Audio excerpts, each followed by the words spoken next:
할렐루야. 샬롬 샬롬 샬롬 샬롬 샬롬. 하나님 사랑합니다. 여러분 주 안에서 사랑합니다.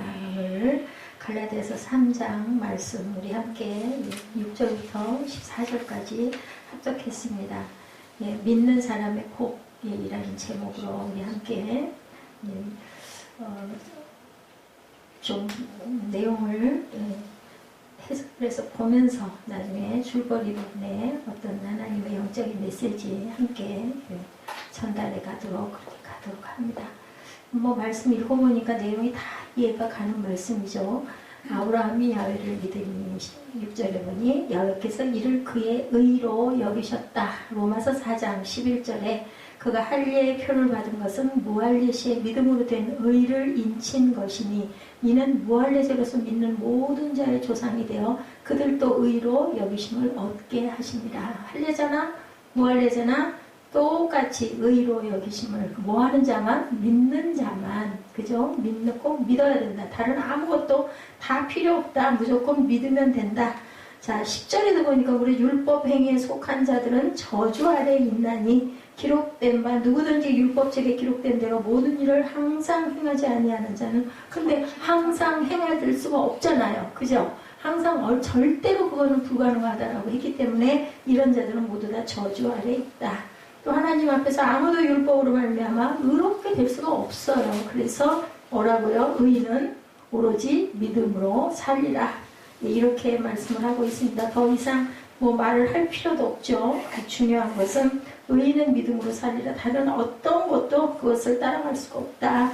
12절에 율법은 믿음에서 난 것이 아니니 율법을 행하는 자는 그 가운데 살리라 하였느니라. 그리스도께서 우리를 위하여 저주를 받은 바 되사 율법의 저주에서 우리를 속량하셨으니 기록된 바 나무에 달린 자마다 저주 아래 있는 자라 하였습니다. 이는 그리스도 예수 안에서 아브라함의 복이 이방인에게 미치게 하고 또 우리로 하여금 믿음으로 말미암아 성령의 약속을 받게 하려 하며 우리는 이방인이잖아요. 그 복을 하나님이 아브라함의 복, 믿음의 복을 주셨다. 로마서 4장 22절에도 그러므로 이것이 그에게 의로 여겨졌느니라. 로마서 4장 11절부터 계속 증거합니다. 그리고 4장 23절에도 그에게 의로 여겨졌다 기록된 것은 아브라함만 위한 것이 아니요. 24절에 의로 여기심을 받은 우리도 위함이니 곧 예수 우리 주를 죽은 자 가운데 살리신 이를 믿는 자니라. 갈라디아서 말씀하고 같죠. 로마서 말씀이 똑같은 증거를 하고 있습니다. 갈라디아서 3장 7절 본문입니다. 그런즉 믿음으로 말미암은 자들은 아브라함의 자손인 줄 알지어다. 그죠? 믿는 자들은 다 영적으로 아브라함의 자손이다. 아브라함의 육적 자손은 또한 또 따로 있다라고 얘기하죠. 육적 자손이라 해도 자동으로 절대로 구원받을 수가 없다. 마태복음 3장 9절 봅니다. 속으로 아브라함이 우리 조상이라고 생각하지 말라. 내가 너에게 이르노니 하나님이 능히 이 돌들로도 아브라함이 자손이 되게 하시리라. 하나님이 하시면 돌도 아브라함의 자손이 될 수가 있다라는 거죠. 로마서 3장 1절입니다. 그런즉 유대인의 나음이 무엇이며 할례의 유익이 무엇이냐. 범사에 많으니 우선은 그들이 하나님의 말씀을 맡았음이라 라고 얘기하고 있습니다. 어떤 자들이 믿지 아니하였으면 어찌하려. 그 믿지 아니함이 하나님의 믿부심을 폐하겠느냐. 믿어야 된다는 거죠. 믿지 않는 자들이 하나님의 그 믿부심이 뭐예요? 신실하심. 그것을 폐할 수가 절대 없다. 4절에 그럴 수 없느니라. 사람은 다 거짓되되 오직 하나님은 참되시다 할지어다. 기록된 바 주께서 주의 말씀에 의롭다함을 얻으시고 판단받으실 때에 이기려 하심이라 함과 같으니라. 오늘 증거하는 3장 7절 말씀하고 똑같죠? 그런즉 믿음으로 말미암은 자들은 아브라함의 자손인 줄 알지어다. 말씀과 3장 로마서 3장 1절에서 5절까지 그러나 우리 불의가 하나님의 의를 드러나게 하면 무슨 말을 하리요. 내가 사람의 말하는 대로 말한다. 진노를 내리시는 하나님이 불의하시냐. 6절 결코 그렇지 아니하리라. 만일 그러하면 하나님께서 어찌 세상을 심판하시리요. 이렇게 말씀합니다. 로마서 3장 6절에 결코 그렇지 않다. 하나님께서 어찌 세상을 심판하겠느냐. 7절에도 그러나 나의 거짓말로 하나님의 참되심이 더 풍성하여 그의 영광이 되었다면 어찌 내가 죄인처럼 심판을 받겠느냐. 주님께서 하나님의 영광이 되었기 때문에 우리도 또한 건짐을 받았다. 내가 죄인처럼 심판받을 일이 없다. 8절에도 로마서 3장 8절입니다. 또는 그러면 선을 이루기 위하여 악을 행하지 아니하겠느냐. 어떤 이들이 이렇게 비방하여 우리가 이런 말을 한다고 하니 그들은 정죄받는 것이 마땅하니라. 선을 이루기 위해서 악을 행한다면은 정죄받는다. 본문 8절에도 창세기 12장 3절을 인용하죠. 하나님은 유대인들뿐만 아니라 누구의 하나님? 그 이방인의 하나님도 되신다 했죠. 창세기 12장 3절에 너를 축복하는 자에게는 내가 복을 내리고 너를 저주하는 자에게는 내가 저주하리니 땅의 모든 족속이 너로 말미암아 복을 얻을 것이라 하신지라. 누구에게? 아브라함에게. 바울은 하나님을 성경 기록이라고 말하죠. 이것이 글자이지만 안의 내용은 영이다. 요한복음 6장 63절입니다. 살리는 것은 영이니 육은 무익하니라. 내가 너에게 이런 말은 영이요 생명이다. 하나님의 선포를 이제 바울은 갈라디아 이교도들에게도 선포하죠. 그들은 율법을 지킬 의무가 없다.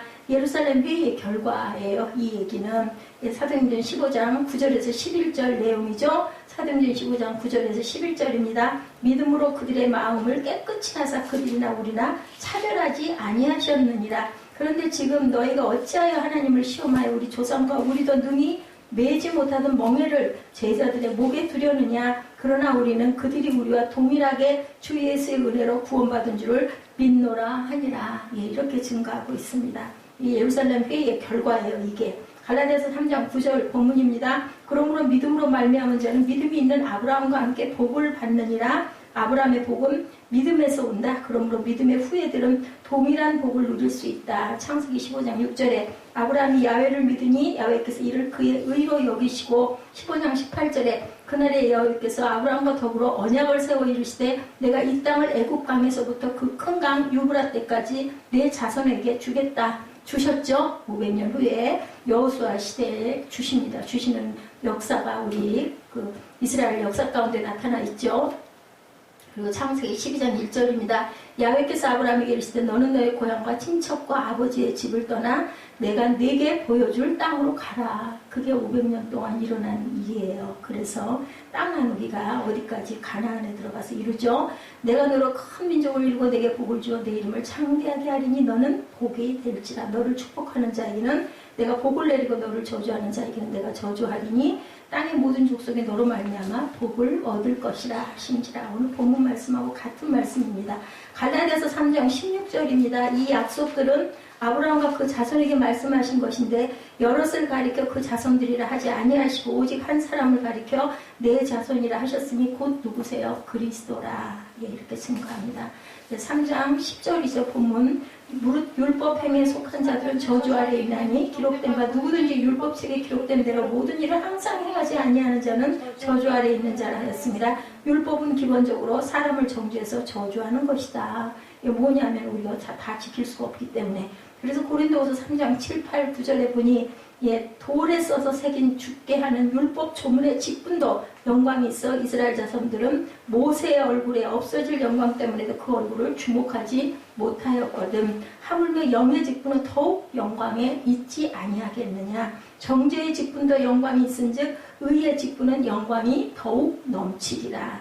율법은 사람이 취사 선택할 수 있는 것이 아니다. 완벽하게 지켜야 한다. 야고보서 2장 10절에서 11절입니다. 누구든지 온 율법을 지키다가 그 하나를 범하면 모두 범한 자가 되나니 간음하지 말라 하시니가 또한 살인하지 말라 하셨은즉 내가 비록 간음하지 아니하였어도 살인하면 율법을 범한 자가 되니까 율법은 다 지키다가 한 개만 잘못 지켜도 결국은 율법을 어긴 자가 되기 때문에 그걸로 정죄를 받는다면 살아남을 자는 아무도 없다. 오직 믿음으로 너희는 의롭다 여김을 받는다라는 얘기를 계속 증거하고 있는 거예요. 갈라디아서 3장 11절 또 하나님 앞에서 아무도 율법으로 말미암아 의롭게 되지 못할 것이 분명하니 이는 의인은 믿음으로 살리라 하였습니다. 아무도 율법으로는 살 수가 없다는 거죠. 하박국 2장 4절에도 의인은 믿음으로 살리라라고 똑같은 말씀이 기록되어 있습니다. 법 지키는 것으로는 우리는 절대로 살 수 없다. 3장 12절에서 보면 율법은 믿음에서 난 것이 아니니 율법을 행하는 자는 그 가운데 살리라 하였느니라. 12절에 믿음과 행위는 일치할 수 없다. 원래 율법은 완벽하게 지키면 살 수 있는데 레위기 18장 5절이죠. 너희는 내 규례와 법도를 지키라. 사람이 이를 행하면 그로 말미암아 살리라. 나는 야훼니라. 근데 그거를 죄송스럽게도 다 지키지 못하는 거죠. 율법은 행하면 산다. 은혜는 뭐하면 산다? 믿으면 산다. 완전히 다르다는 거예요. 율법을 행할 수 없기 때문에 죄송한 거죠. 맞죠? 얼마나 하나님께 죄를 범하고 있는지 저도 하루에도 수천 번씩 죄를 짓습니다. 아주 그 인간 때문에 입에서 욕이 나오고 막 욕하다가 보면 어휴 내가 또 죄졌네. 그죠? 뭘로 인하는데 그 죄를 짓게 한 그 장본인은 어떨까요? 예, 물론 저도 죄를 받았어요. 근데 죄를 짓게 하는 근본 원인은 어떨 것 같느냐는 거죠. 예, 율법은 행하면서 하는데 은혜는 믿으며 사니까 우리는 믿어야죠. 그죠? 행할 수가 없잖아요. 절대로 다 그걸로 우리는 절대로 살아날 수가 없기 때문에 3장 13절에 그리스도께서 우리를 위하여 저주를 받은 바되사 율법의 저주에서 우리를 속량하셨으니 기록된 바 나무에 달린 자마다 저주 아래 있는 자라 하였느니라. 유대인들은 율법을 어긴 자의 몸을 어디에다 달아요? 나무에다 달아가지고 수치스럽게 했어요. 그런데 주님께서 십자가 나무에 달려 저주가 되사 우리를 구원하셨다. 고린도후서 5장 21절입니다. 하나님이 죄를 알지도 못하신 이를 우리를 대신하여 죄로 삼으신 것은 우리로 하여금 그 안에서 하나님의 의가 되게 하려 하십니다. 예, 주님이 뭐가 됐어요? 예, 백볼, 일볼 백개라고 그러죠. 그래서 팍 나무에 달아서 그 저주를 대신 받게 하시고 우리 인류를 구원하신 사건. 그래서 우리는 더 이상 율법의 저주 아래 이제는 있지 않는다. 우리는 뭐 됐다? 구속되었다. 즉 속죄값을 지불하고 주님이 사셨다고 고린도전서 6장 20절에 증거합니다. 값으로 산 것이 되었으니 그런즉 너희 몸으로 하나님께 영광을 돌려라. 그래서 아까 우리 찬양에 우리 몸은 뭐요? 성전이요. 그죠? 그래서 우리가 항상 찬송해야 된다는 거죠. 갈라디아서 3장 14절입니다. 이는 그리스도 예수 안에서 아브라함의 복이 이방인에게 미치게 하고 또 우리로 하여금 믿음으로 말미암아 성령의 약속을 받게 하려면 율법은 저주하는 데 쓰인다. 신명기 21장 23절입니다. 그 시체를 나무 위에 밤새도록 두지 말고 그날에 장사하여 내 하나님 야훼께서 내게 기업으로 주시는 땅을 더럽히지 말라. 나무에 달린 자는 하나님께 저주를 받았습니다. 그 구약 시대는 나무에 매달면 저주예요. 저주받았기 때문에 매다는 건데 그것을 누가 하셨다고요? 예수 그리스도께서 대신 인류 전체를 위해서 감당하셨다. 아브라함의 복이 유대인 이방인 모두에게 이렇게 해서 임했다. 우리는 그리스도의 믿음으로 성령님을 얻었다는 거죠. 예수가 계셨을 때는 어때요? 국한적이었는데 예수님이 돌아가심으로 인해서 이제는 시공을 초월해서 모든 이들에게 믿는 이들에게 성령이 임하게 하셨다. 감사할 일이죠. 그런데 왜 성도들은 율법주의에 빠질까? 자기 의에 꼬임에 속았다는 거예요. 3장 1절에 어리석도다. 갈라디아 사람들아 예수 그리스도께서 십자가에 못 박히신 것이 너희 눈앞에 밝히 보이는 누가 너희를 꾀느냐? 누가 꾀요? 사단이 꾀는 거죠. 예, 적그리스도가 꾀입니다. 율법주의는 육신을 자랑한다는 거죠. 뭐 성경 암송, 기도, 금식, 종교 행위 이런 자랑하는 것들. 그래서 바리새인과 서기관의 그 기도 여러분들 아시죠? 누가복음 18장 9절에서 14절이죠. 바리새인과 세리의 비유입니다. 누가복음 18장 9절부터 우리 함께 합독해 봅니다. 너무 잘하는 말씀이죠. 누가복음 18장 9절. 또 자기를 의롭다고 믿고 다른 사람을 멸시하는 자들에게 이 비유로 말씀하시되 두 사람이 기도하러 성전에 올라가니 하나는 바리새인이요 하나는 세리라. 11절에 바리새인은 서서 따로 기도하여 이르되 하나님이여 나는 다른 사람들 곧 토색 불이 간음을 하는 자들과 같지 아니하고 이 세리와도 같지 아니함을 감사하나이다. 나는 일에 2번씩 금식하고 또 소득의 11조를 드리나이다 하고 세리는 멀리 서서 감히 눈을 들어 하늘을 쳐다보지도 못하고 다만 가슴을 치며 이르되 하나님이여 불쌍히 여기소서 나는 죄인이로소이다 하였느니라. 내가 너에게 이르노니 이제 저 바리새인이 아니고 이 사람이 의롭다 하심을 받고 그의 집으로 내려갔느니라. 무릇 자기를 높이는 자는 낮아지고 자기를 낮추는 자는 높아지리라 하시니라. 율법주의자는 무언가 멋있게 하려고 하는 거죠. 폼 잡는 거죠. 영과 진리로 예배하는 것이 너무 단순해서 지겹다. 나는 이렇게 매일매일 하고 있잖아. 예, 나는 저들하고 다르다. 이게 죄라는 거죠. 교만이. 자, 멋지게 하려고. 그래서 오감을 기쁘게 해주는 무언가를 창안해서 요즘에 너무 그 열린 예배 이런 부분 막 락, 음악, 그죠? 불빛, 경배와 찬양도 조심해야 돼요. 헤븐리 터치 등 아주 대단한 것들 우리가 다 모르는 게 너무 많은 거죠. 한번 구경 가보고 싶어요. 절대로 갈 수 없죠. 주일날은 우리 저희는 예배를 드려야 되기 때문에. 근데 예를 들면 뭐 오후 예배나 이럴 때 정말 딱 한 번씩 한 달에 한 번이라도 가서 좀 방문을 해가지고 어떤 예배 형태인가 한번 보면은 그것도 좀 도움이 될 것 같습니다. 그 결과 항상 자기를 남과 비교한다. 교회 연수, 헌금, 봉사, 주차 관리 등 중요한 것.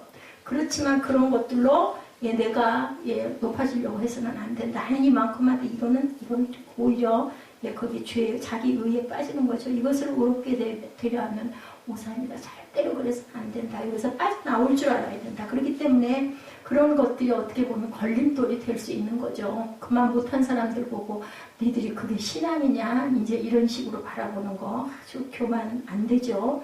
오늘도 복의 근원이신 하나님 우리 삶에 필요한 모든 것을 아셔요. 그리고 온갖 좋은 것을 공급하시는 부유하신 하나님께 예배드리는 것을 무한한 기쁨을 하나님께서는 바라보고 계시는데 그것이 내 의가 절대로 돼서는 안 된다. 하나님의 나라에 내가 선교하고 심고 봉사하는 이런 것들로 자랑을 하지 말아라. 잘못하면 바리새인같이 율법주의에 빠지게 되고 그렇지 못한 사람을 보고 눈 아래로 내려다보는 그런 마음 자세는 절대로 안 된다는 거죠. 하나님께서 세상을 만드셨죠. 그 가운데 또한 특별히 누구를 저와 여러분을 만드신 창조주 하나님이시다.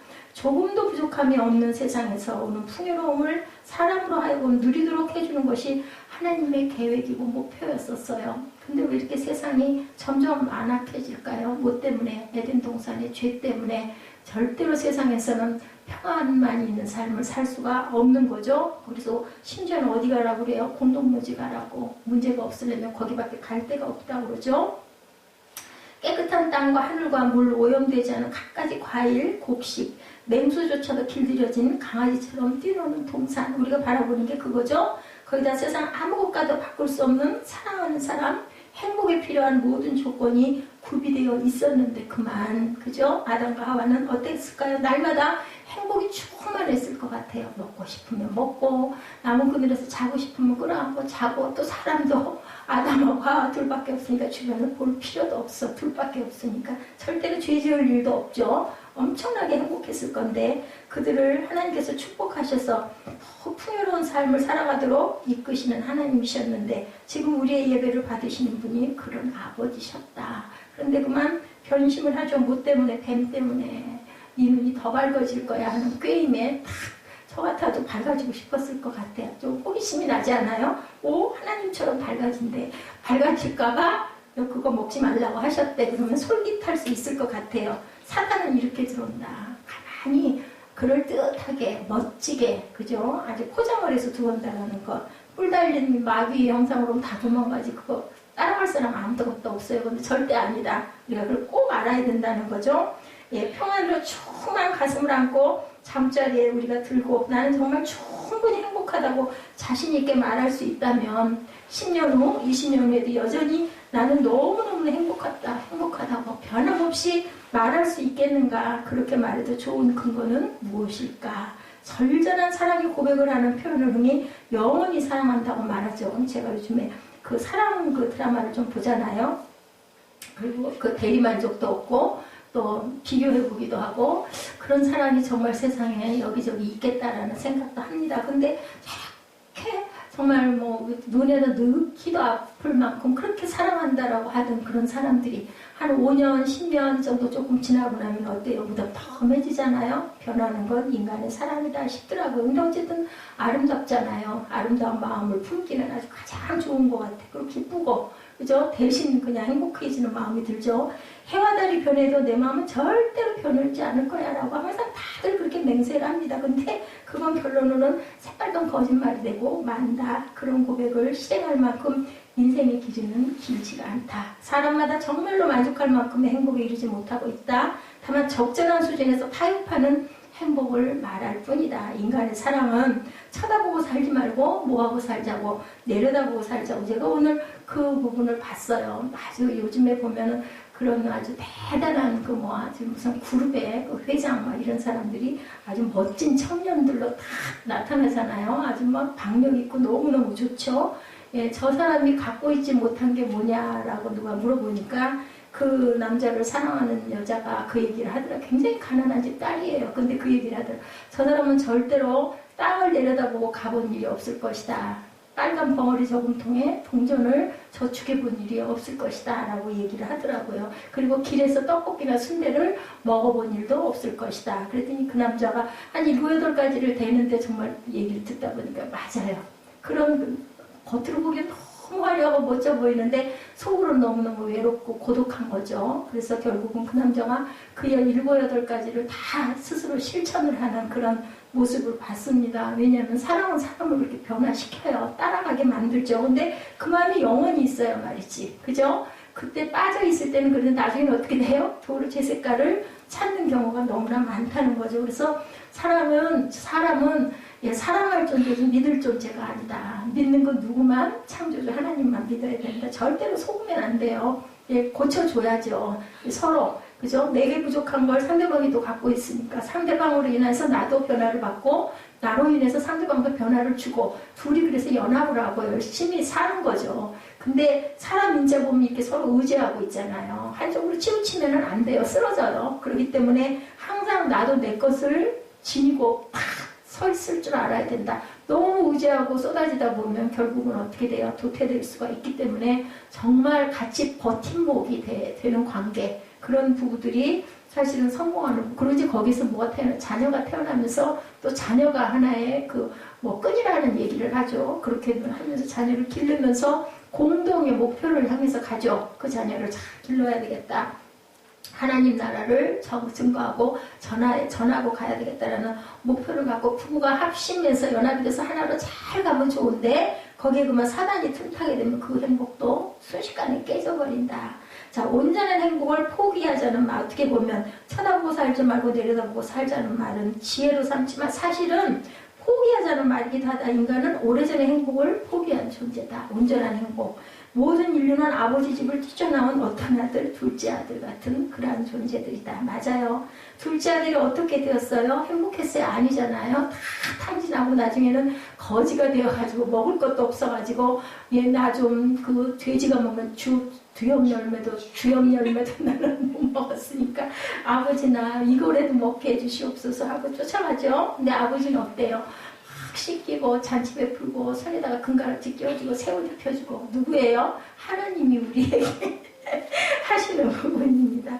자, 우리가 둘째 아들이 정말 행복했던 거 아니죠? 처음에는 행복했었는데 그만 나중에는 깡통을 차는 결과가 왔다. 저도 그런 것 같아요. 저도 깡통을 차는 거죠. 처음에는 성공한 것 같았고 교만하게 우쭐거리고 나는 특별한 삶을 산다라고 해봤지만 결과는 뭐예요? 깡통 차는 거죠. 인생에. 자, 나중에는 줄어드는 돈과 함께 행복도 줄어들고 돈이 바닥나자 그의 인생도 성들이지 바닥나고 하는 게 인생이다.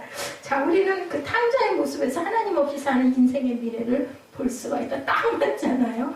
절대로 심은 대로 거둔다는 걸 우리가 정말 뼈아프게. 근데 정말 안타까워.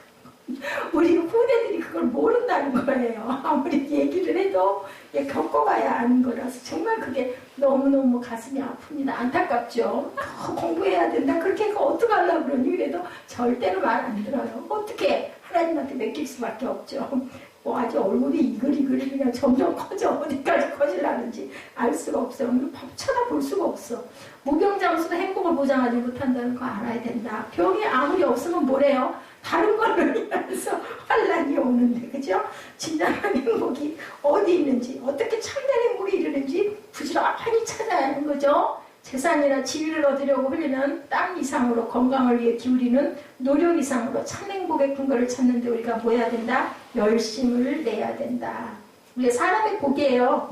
믿는 사람들의 복. 그죠? 복의 근원 누구세요? 예수 그리스도는 복의 근원이시죠? 사람들이 누려야 할 복의 출발점이고 복의 공급자시라는 거, 복의 근원이라는 뜻은. 그죠? 출발이고 공급이고 그리고 뭐예요? 마지막 끝이죠.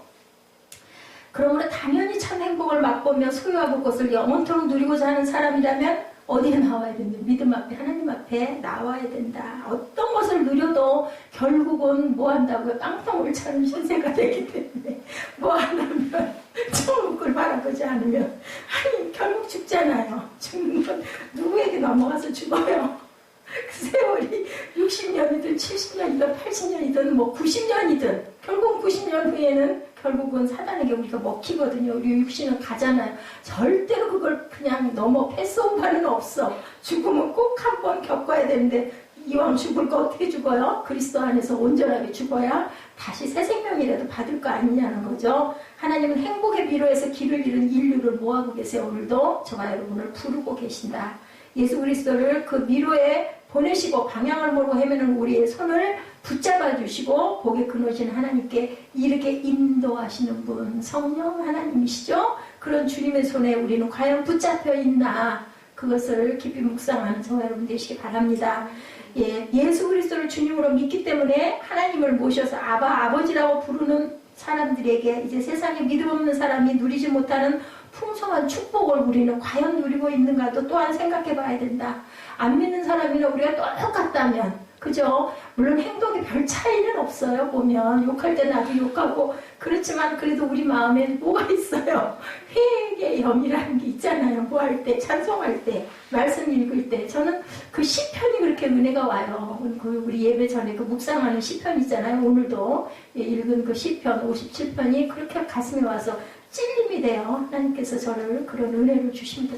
정말 시편 묵상은 좋고, 우리 교회만 특별히 있는 뭐 그런 교회들도 있겠지만, 있는지 없는지 잘 모르겠지만 정말 우리 시편이 이렇게 장장이, 그러다 보면 우리 몇 년 가다 보면 계속 몇 바퀴 돌겠죠. 그죠? 일주일에 3~4번씩 예배를 드리면서 계속 시편을 돌다 보면 뭐 저주하는 그런 구절은 읽을 수가 없으니까 축복하는 부분을 읽다 보면 정말 이게 은혜겠다 하는 생각을 오늘도 했습니다.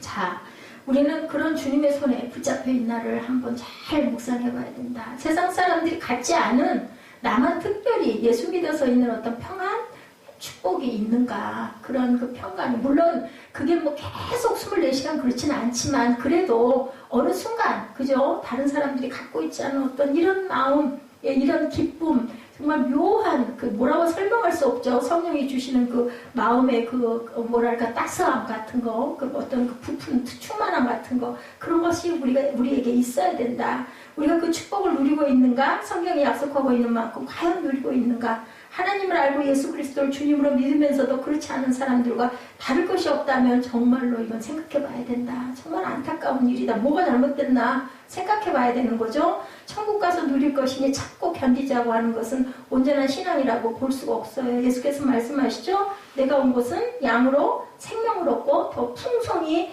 얻게 하려는 것이다. 자, 믿음이 전보다 여러 해를 믿은 지금 더 풍성해졌나를 생각해 봐야 된다.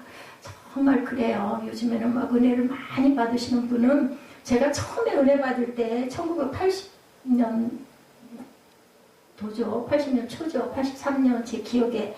그때는 정말 막 세상에 나만큼 축복을 받은 사람은 없는 것 같을 만큼 막 하늘을 펄펄 나를 것 같이 막 펄펄 뛰었죠. 이 금식을 막 15일씩 하고도 어떻게 그렇게 힘이 나는데 지금은 감이 엄두도 안 나죠. 그렇게 뛰면서 세상에 교만이에요. 교만. 나만큼 이렇게 빠르게 축복을 받은 사람은 없다 막 이랬어요. 근데 지금 돌아보면 얼마나 어리석었는지 그 생각이 나. 이제 입문한 건데 이제 정말 가까스로 기어서 고기 떡 들어서 뭔가 눈을 비비고 눈을 뜰 것 같은 막 아래서 깨어나는 어떤 그런 시점이었는데, 그때는 내가 막 이만큼 큰 것 같이 느껴지는 거죠. 근데 지금 돌아보고 생각해보면 정말 너무너무 부끄러운 거죠. 정말 부끄럽고, 하나님의 은혜가 다른 건 다 그만두고 인생은 감동을 찾는데 그래도 하나님 만난 게 정말 출세한 거, 출세. 한마디로 얘기해. 제가 할 수 있는 게 뭐가 있겠어요. 이렇게라도 하니 살아있는 거죠. 그죠? 그랬으면 벌써 죽었을 텐데. 자, 그런 영광, 넘치는 축복의 삶으로 저와 여러분이 그런 영광을 한 해 한 해 더해 갈수록 그걸 느끼고, 한 10년쯤 지난 다음에 돌아보면 또 오늘 이 시점이 너무 부끄럽죠. 자, 첫 번째 아브라함의 복입니다. 하나님께서는 당신을 믿고 의지하는 성도들에게 어떤 복을 약속했어요? 본문 성경 말씀에 아브라함의 복이라고 표현하고 있죠. 아브라함은 하나님의 부르심을 받은 사람이었죠. 너무 잘 알죠. 우리가 주목해야 할 사실은 하나님께서 왜 아브라함을 불러내셨나, 아브라함을 불러내신 하나님의 목적은 과연 무엇인가, 그 답을 찾아내는 것은 어렵지가 않죠. 창세기 12장에 우리 함께 읽었죠. 야곱께서 아브라함에게 이르시되 너는 너의 본토 친척 아비 집을 떠나라. 내가 내게 지시할 땅으로 가라. 내가 너로 큰 민족을 이루고 내게 복을 주어 내 이름을 창백케 하리니 너는 복의 근원이 될지라. 그죠?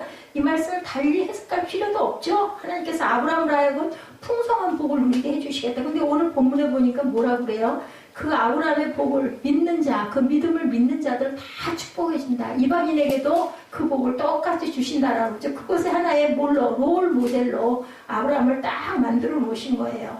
자, 해석할 필요도 없는 거죠. 오늘날의 모든 사람들도 그렇게 되기를 하나님께서는 갈망하고 계신다. 그렇게 성공하는 삶을 너희들 살아라라고 딱 답을 열어놓은 거예요. 그런 충만한 복을 누리게 해주시는 일은 오직 누가? 하나님만 가능하시다. 누구도 그 권리를 행할 수 있는 사람은 없다. 에덴 동산의 축복을 아까도 얘기했지만 모두가 하나님께서 만들어진 축복들이었어요. 그죠? 우리가 만든 건 아무것도 없어. 우리는 뭐만 해요? 누리기만 하는 거죠. 우리 태어나면서부터 뭘 들고 온 사람 아무도 없잖아요. 세상에 부모 아래 나와가지고 그 환경 속에서 우리가 누리고, 근데 똑같은 환경이라도 제가 새벽 예배 때 말씀드렸나요? 그래서 잘 누리는 사람이 있는가 하면 잘못되는 사람도 있어요. 그렇다면 어떻게 내 마음 자세가 되어져서 그것을 극복하고 잘 가고 있나 아닌가에 따라서 그 사람의 인생이 달라지기도 하고 나쁜 길로 가기도 하고 긍정적인 그러한 시선으로 열심히 노력해서 성공하는, 세상에서 얘기하는 원하는 목적에 도달하는 사람도 있다.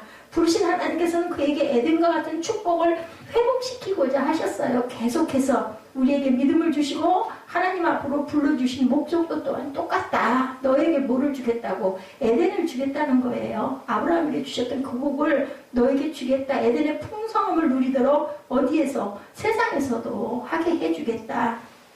그것이 바로 하나님의 뜻이다. 하나님의 은혜로 아브라함이 하나님의 은혜로 누렸던 구체적인 복은 그럼 과연 어떤 것일까? 첫 번째, 개인의 복.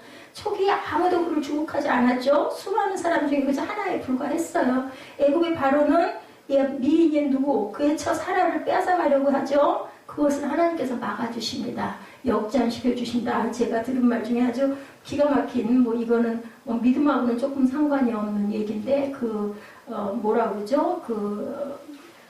절대로 비껴가지 못할 그런 그 인연을 뭐라 그래요? 사람의 그 인연, 필연이다, 이런 얘기 하잖아요. 필연이다, 또 정말 어쩔 수 없는 그 인연이라는 얘기가, 제가 지금 생각을 하다가 잊어버렸는데, 앞에서부터 오는 그 인연과 뒤에서부터 오는 인연이 다르대요. 앞에서부터 오는 인연은 피할 수가 있대. 그런데 뒤에서부터 오는 인연은 절대로 피하지 못, 뒤통수에서부터 오니까. 숙명이라고 하죠. 숙명. 앞에서 오는 거는 운명이라고 친다면 뒤에서 오는 거는 숙명이기 때문에 절대 피하지 못한다는 소리 듣고 가만히 묵상을 해보니까 맞아요. 앞에서 오는 거 내가 피할 수 있잖아. 눈에 보이니까. 근데 뒤에서부터 오는 그러한 그 운명은 그건 도저히 피해 갈 수가 없다. 숙명이라고 얘기를 한다 하더라고요. 맞든 틀리든 간에. 뒤통수에는 눈이 없으니까. 자, 개인의 복을, 초기 글을 아무도 주목하지 않았지만 하나님께서 그 안에도 지켜주시고 역전시켜주시고 나라의 왕도 지켜주지 못했던 연합군을 상대했던 큰 승리도 이루게 하시고 누가 봐도 아브라함은 하나님이 함께 하시는 사람이었다. 누구도 요셉도 그랬죠. 함부로 건드릴 수 없는 사람이었다. 그리고 두 번째, 가정의 복을 주시죠. 그의 온 가족이 하나님의 복을 누렸다라고 증거합니다. 그 자손 누구? 이삭, 야곱이 하나님의 풍성한 복을 이어가고 정말 사기꾼 같은 야곱은 12지파를 그죠? 낳아가지고 축복하는 아주 그러한 그 이스라엘의 뿌리가 되죠. 종들까지도 함께 복을 누립니다. 세 번째, 민족의 복을 이렇게 해서 주시죠. 아브라함이 복은 점점 규모가 커집니다. 이스라엘 민족이 누리는 복이 되었어요. 그죠? 그들이 세계 역사에서 주도적이고 지금도 그런 영향을 가지고 있는 것이 사실이다. 이스라엘은 열방의 복을 주셨어요. 아브라함이라는 이름이 열방의 아비죠. 하나님께서는 그 개인과 자손에게 복을 주셨을 뿐 아니라 그를 복의 근원이 되게 하셔서 모든 민족에게 복을 나누도록 의도하셨다. 그래서 혈통적으로만 아브라함의 후손이 되는 게 아니라 영적으로 믿음에서 수많은 나라, 수많은 백성들이 아브라함의 복을 누리도록 하셨고, 본문 말씀이 강조하죠. 7절의 말씀처럼 어느 민족이냐를 불문하고 믿음으로 말미암는 자는 아브라함의 아들이 된다라고 증거합니다. 8절에 먼저 아브라함에게 복음을 전하되 모든 이방인 너로 인하여 복을 받으리라고 하셨어요. 유대인이 아닌 이방인들도 우리도 얼마든지 아브라함의 복, 하나님께서 주시는 복을 부족함 없이 누리도록 해주는 것이 하나님의 목적이고 뜻이 다만 뭐하는 자에게? 믿는 자에게. 그죠? 율법으로는 절대 될 수가 없다. 그런 하나님의 목적을 따라가는 예, 저와 여러분이 되셔야 되겠는데 우리는 결코 적당히 세상을 살다가 때가 되면 죽어 없어지는 인생이 되어서는 안 될 것이다. 아까 절대 제가 웃으면서 얘기했지만 깡통 차서는 안 되죠. 10대에 가졌던 원대한 꿈을 20대 대학을 가면서 줄이고 다시 졸업하고 직장을 구하면서 또 줄이고 40대 절반을 살아버렸으니까 더 가질 꿈도 없고 50, 60대에 더는 이룰 것도 없어서 욕심까지 비우고 하나님은 우리가 그렇게 살기를 절대로 바라지 아니하신다. 그래서 믿음이 충만한 사람들은 나이가 많이 먹어도 그저 소망과 목적을 가지고 살기 때문에 아주 얼굴빛도 좋죠. 그리고 아주 건강하게 잘 삽니다. 하나님은 우리가 그렇게 살기를 바라신다라는 것. 그래서 아브라함이 75세에 아들 죽게 하고는 100세까지도 바라보시다가 100세 절대로 할 수 없을 때 주셨다라는 거죠.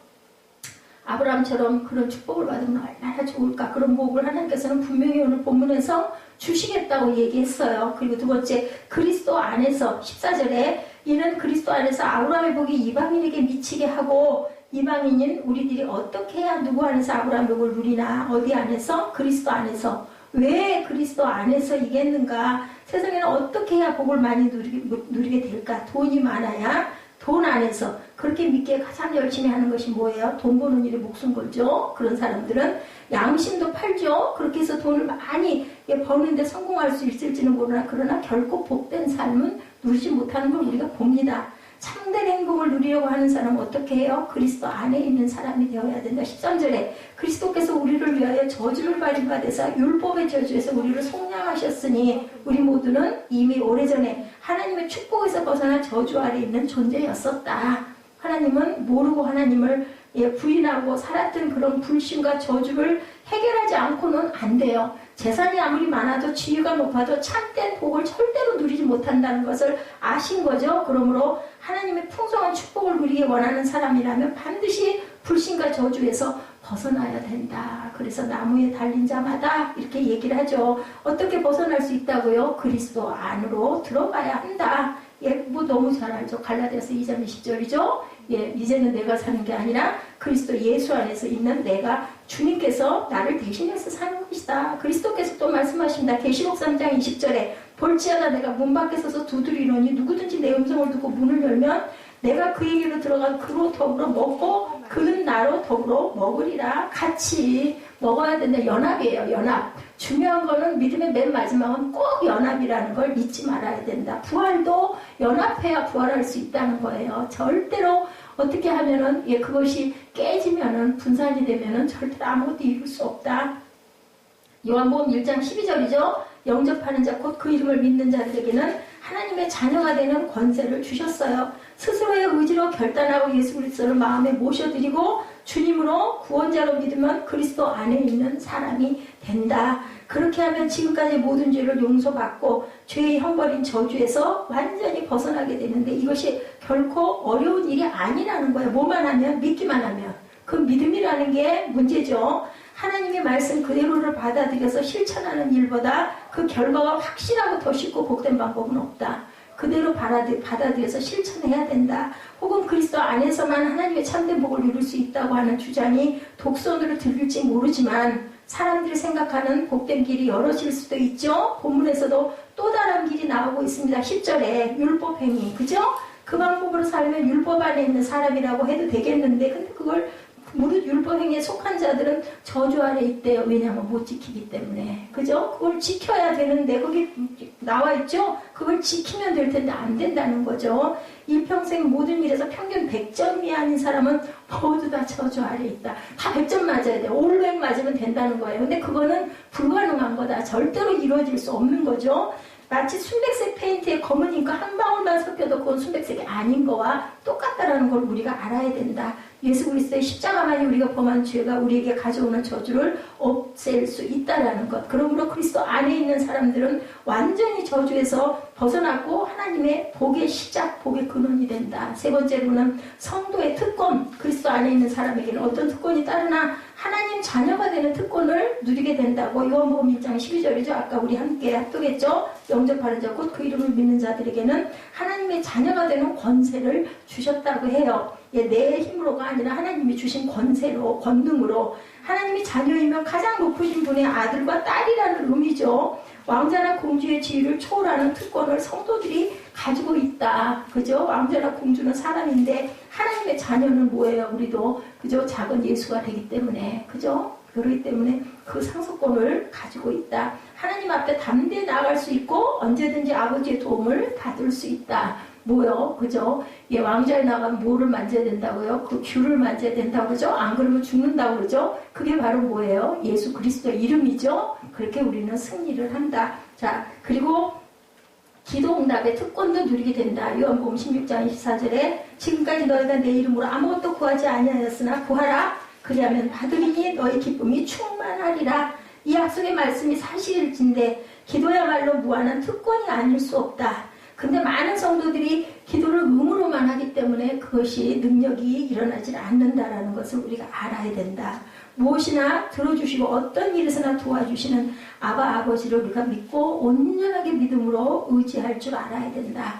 자녀들을 사랑하시고 가장 좋은 곳으로 주시기를 기뻐하는 아버지 하나님, 우리 자녀들에게 우리 어때요? 정말 밉지만, 말 안 듣고 밉지만 좋은 거 보면 걔 주고 싶잖아요. 그게 부모의 마음일진데 하나님 아버지의 마음은 뭐 오죽하시겠느냐는 거죠. 그러므로 반드시 응답하신다는 확신을 가지고 기도의 특권을 우리가 부지런히 활용할 줄 알아야 된다. 언제까지? 응답하실 때까지 사단의 권세를 이기는 특권을 우리가 누릴 수 있다. 첫 번째, 하나님의 자녀가 되는 특권, 기도의 응답을 누리는 특권. 그죠? 하나님의 자녀는 요한복음 1장 12절, 기도의 응답은 요한복음 16장 24절, 구하라 그리하면 너의 기쁨이 충만하리라. 세 번째는 사단의 권세를 이기는 특권을 누린다. 마가복음 16장 17절입니다.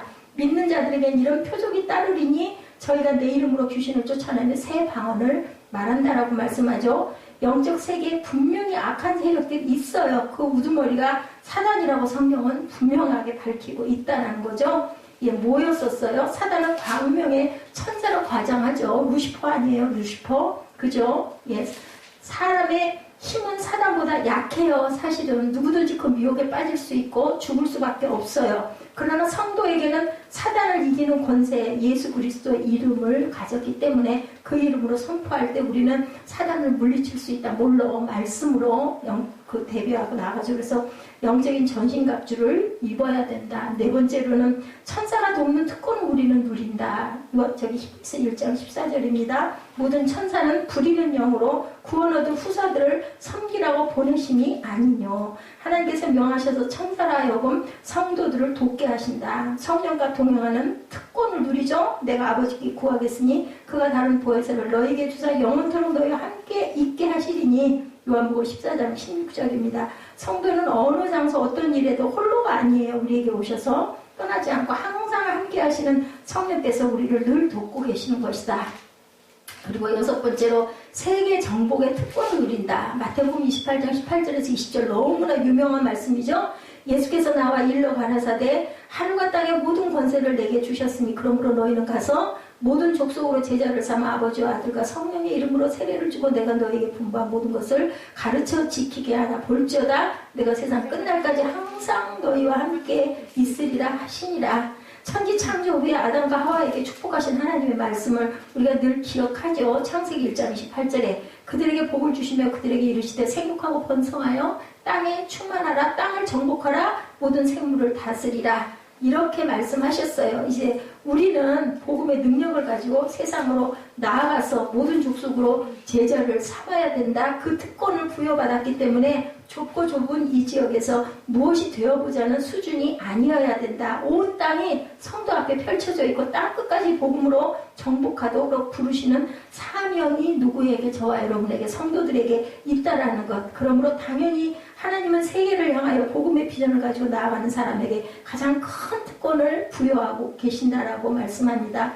이런 그 요약된 성도의 특권, 여러분들은 얼마만큼 과연 누리고 있는가? 이 부분에서 우리는 어느 정도, 나는 이 은혜를 받았어. 나는 아직은 여기는 아닌데 다 알아요. 그죠? 어떤 사람이 큰 마음을 먹고 벤츠 자가용을 억대를 들여가지고 구입을 해서 다 차고에다 갖다 놓고 얼마나 가슴이 막 부풀어요. 그랬는데 내일부터는 내가 다 이 차를 타야지 했는데 딱 거기까지 자, 영업사원이 삐까뻔쩍한 벤치 한 대를 집 차고에 들어주고 막 너무너무 기뻤어요. 새벽까지 일어나 차고로 달려가서 차에 올라탔는데 그만 이 사람은 아직 운전면허증이 없어. 운전을 배우질 않았어. 그럼 뭐예요? 그 차 있으면 뭐 하겠어요? 무용지물이죠. 다음 날도 그 다음 날도 절대로 진도를 나갈 수가 없다. 스스로 차를 몰아 드라이브를 즐기려면 어떻게 해야 돼요? 운전을 배워야 되죠. 그리고 면허를 따야 됩니다. 그리고 길 닦기도 해야 되죠. 나가서 또한 도로 주행 그것도 배워야 됩니다. 그렇지 않으면 아무 소용이 없다라는 거죠. 하나님께서 성도에게 부여하신 특권을 못 누리는 사람들 어때요? 이런 믿음을 갖지 않고 그저 아무리 좋은 걸 주셨는데 우리 눈앞에 다 진수성찬이 펼쳐져 있는데 그걸 먹을 수가 없어요. 여러분들 아시죠? 천국이 어떻고 지옥이 어떻다고. 젓가락이 너무 길어서 자기 입으로는 안 들어갈 때 어떻게 해요? 상대방에게 먹여주죠. 그래서 천국은 아주 얼굴빛이 좋다고 그러죠. 지옥은 서로 먹으려고 아무리 해도 안 되니까 결국은 비짝 말라서 죽게 된다. 자녀임은 누구에나 당연히 따르는 특권, 그 특권을 가졌다라는 것만으로도 절대로 효력을 누리는 것은 아니다라는 것. 성도의 특권을 부지런히 쓰고 활용할 줄 알아야 된다. 벤츠 자동차가 내 차고에 들어가 있어도 내가 그 차로 운전할 줄 알아야 되고 도로 주행을 할 줄 알아야 되고 그래야지 길에 나가가지고 우리 처음에 운전할 때 어땠어요? 등에서 막 식은땀이 줄줄 흐르죠. 지금은 아무렇지도 않은데 이 관문을 우리는 다 통과해야 된다. 근데 오직 뭘로만? 믿음으로만 가능하다. 그래야 하나님께서 주시는 아브라함의 이 많은 축복들을 우리가 누릴 수가 있다. 아까 우리 6번 세계 정복의 특권을 누린다. 그리고 사단의 권세를 이길 수가 있고 그리고 또한 또 어떤 것이 있었어요? 천사가 돕는 특권을 누릴 수가 있다. 성령과 동행하는 특권을 누릴 수가 있다. 그리고 신자의 특권에서는 하나님의 자녀가 되는 특권을 누릴 수가 있다. 기도응답의 특권을 누릴 수가 있다. 더도 말고 6가지만 기억을 해도 우리는 하나님께서 주시는 귀한 특권을 6, 7가지씩이나 누릴 수 있는데 과연 나는 몇 가지나 누리고 있는지. 근데 그것을 누리려면 하나님이 기뻐하시는 그 믿음의 사람 아브라함을 따라가는 그 믿음을 가질 줄 알아야 된다. 딱 한 가지 믿음밖에 없다라는 거죠. 우리 본문 말씀 한번 읽고 결단 찬양, 오늘 찬양을 조금 짧게 했습니다. 뒤에 찬양을 넣고 가고 싶어서 찬양하고 기도하는 시간 갖도록 하죠.